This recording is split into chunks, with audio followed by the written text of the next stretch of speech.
வாருங்கள் நேயர்களே, அனைவரையும் கோகுலம் ஜோதிடம் அன்புடன் வரவேற்கிறது. நாம் இன்றைய பதிவில் பார்க்க இருப்பது ஜோதிடம் சாதகமா பாதகமா என்ற தலைப்பின் கீழ் கீழ்கண்ட வினாக்களுக்கு விடைகளை காண இருக்கின்றோம்.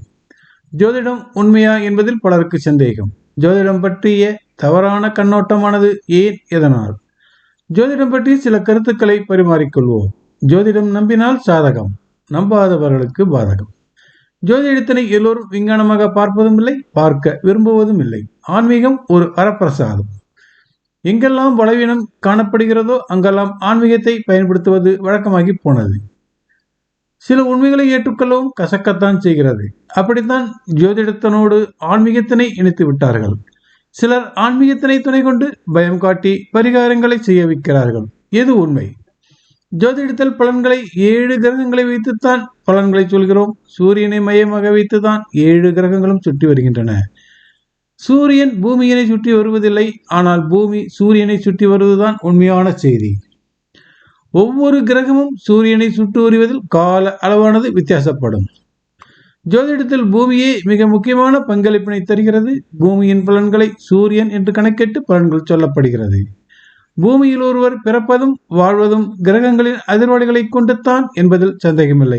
மீண்டும் சொல்கிறேன், பூமியில் ஒருவர் பிறப்பதும் வாழ்வதும் கிரகங்களின் அதிர்வலைகளை கொண்டுத்தான் என்பதில் சந்தேகமே இல்லை. பூமி சூரியனை சுற்றி வருகிறது, அதை போலத்தான் மற்ற கிரகங்கள் சூரியனை சுற்றி வருகிறது. இதில் எதற்காக ஆன்மீகமும் பரிகாரங்களும் உள்நுழைந்தன என்பது புரியவில்லை.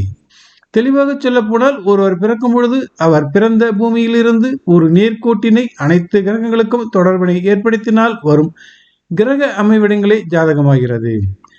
பல வருடங்களுக்கு முன்னர் பிறந்த மனிதர்கள் எந்த கிரக அமைவிடங்களில் பிறந்து வாழ்க்கையினை வாழ்ந்து எந்த விதமான பலன்களை சந்தித்தார்களோ அதனை இப்பொழுது பிறக்கும் மனிதர்களும் அதே கிரக அமைவிடங்களாக பெற்றிருந்தால் அந்த விதமான பலன்களை ஏறக்குறைய அனுபவிக்க நேரிடும் என்பதே உண்மையாகும். இதனை ஒரு அச்சுப்படி என்று சொல்லலாம். கால மாற்றத்தில் ஜோதிடத்தில் பல மாற்றங்கள் ஏற்பட்டாலும் கிரகங்கள் தரும் பலன்களின் அடிப்படை மாறாதிருப்பதை மறுக்க முடியாது.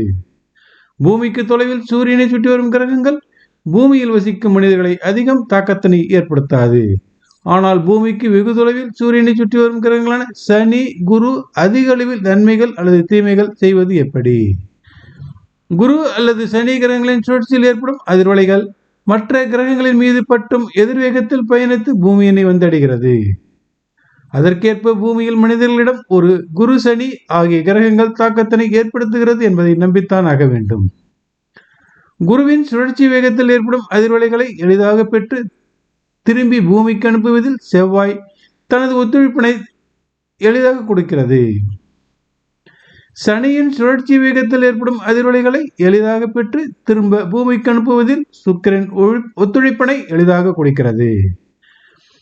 இதை தெளிவாக சொல்வதென்றால், ஜோதிடத்தில் சனிக்கு நண்பன் சுக்கிரன் என்றும் குருவிற்கு நண்பன் செவ்வாய் என்றும் சொல்கிறோம். ஆனால் உண்மையில் குருவின் அதிர்வலைகளை பூமிக்கு அருகில் சூரியனை சுற்றும் செவ்வாய் அதிவேகத்தில் தருவதால் பூமியில் மனிதர்களுக்கு தாக்கத்தினை எளிதாக ஏற்படுத்தி விடுகிறது. அப்படியேத்தான் சனியின் அதிர்வலைகளை பூமிக்கு அருகில் சூரியனை சுற்றும் சுக்கிரன் அதிவேகத்தில் தருவதால் பூமியில் மனிதர்களுக்கு தாக்கத்தினை எளிதாக ஏற்படுத்தி விடுகிறது.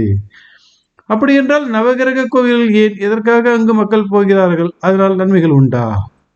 பூமியில் சில இடங்களில் கிரக அதிர்வலைகளின் தாக்கம் அதிகமாக காணப்பட்டதை அடையாளம் கண்டு அந்தந்த கிரகங்களுக்கு அவ்விடத்தில் கோயில்களை கட்டி மக்களை ஈர்ப்பதற்கு அது உபாயம் செய்துள்ளார்கள் என்றே சொல்ல வேண்டும். சனியினால் ஒருவர் அதிக பாதிப்புகளை சந்திக்க நேரிடும் பொழுது சனியின் அதிர்வலைகள் சுக்கிரன் வழியாக பூமியில் திருநள்ளாறில் விடுகிறது என்பதால் சனியின் தலமாக அடையாளம் காணப்படுகிறது. இன்னும் சொல்ல போனால், சனியின் அதிர்வலைகள் அதிக அளவில் குவியும் இடத்தில் சனியின் பலம் பெற்றவர்கள், அதாவது சனியின் அதிர்வலையின் நன்மைகளை சுவாசிப்பவர்கள் வசித்துக் கொண்டிருப்பார்கள். அவர்களின் சனியின் அதிர்வலைகள் பலத்தினை பலமிழந்தவர்கள் அவர்களிடமிருந்து அதிர்வலைகளை ஈர்க்க முடியும். இதனைத்தான் ஆன்மீகத்தோடு இணைத்து சிலர் பார்க்கிறார்கள். ஆனால் ஆன்மீகம் வேறு பரிகால ஸ்தல பிரவேசத்திலேயே கிடைத்து விடுகிறதே. ஜோதிடத்தினையும் ஆன்மீகத்தினையும் இணைத்து மக்களை பயம் காட்டிய சிலர் தனிப்பட்ட ஆதாயத்தினை பெற்று விடுவதுதான் வேதனை. ஜோதிட விதிகள் சில சமயம் சிலருக்கு பலன் தருவதில்லை. ஏன்? பிரதமர் மோடி ஜாதகத்தில் காணப்படும் ருசக யோகம், செவ்வாய் 10 சுக்கிரன் சனி இணைவு என அமைப்புகள் பலருக்கும் இருக்கிறது. ஆனால் மோடி மட்டும் பிரதமர் பதவி எப்படி கிடைத்தது? அதே கிரக அமைவிடம் கொண்டவர்கள் பலர் இருந்த போதும் அந்த ராஜாளம் யோகம் அவர்களுக்கு கிடைப்பதில்லையே, இது ஏன்? கிரக அதிர்வலிகளை பற்றி பார்க்கும் பொழுது ஒன்றை எவரும் மறந்து விடுகிறார்கள். ஒவ்வொரு கிரகமும் சூரியனை சுற்றி வருவதால் ஏற்படும் அதிர்வலைகள் பூமியில் மனிதர்களை பாதிக்கும் பொழுது ஒவ்வொரு மனிதர்களையும் சுற்றி வசிக்கும் ஒவ்வொரு மனிதர்களின் ஜாதக அமைப்பானது மற்றவர்களை எந்த விதத்திலாவது பாதித்துக் கொண்டிருக்கிறது.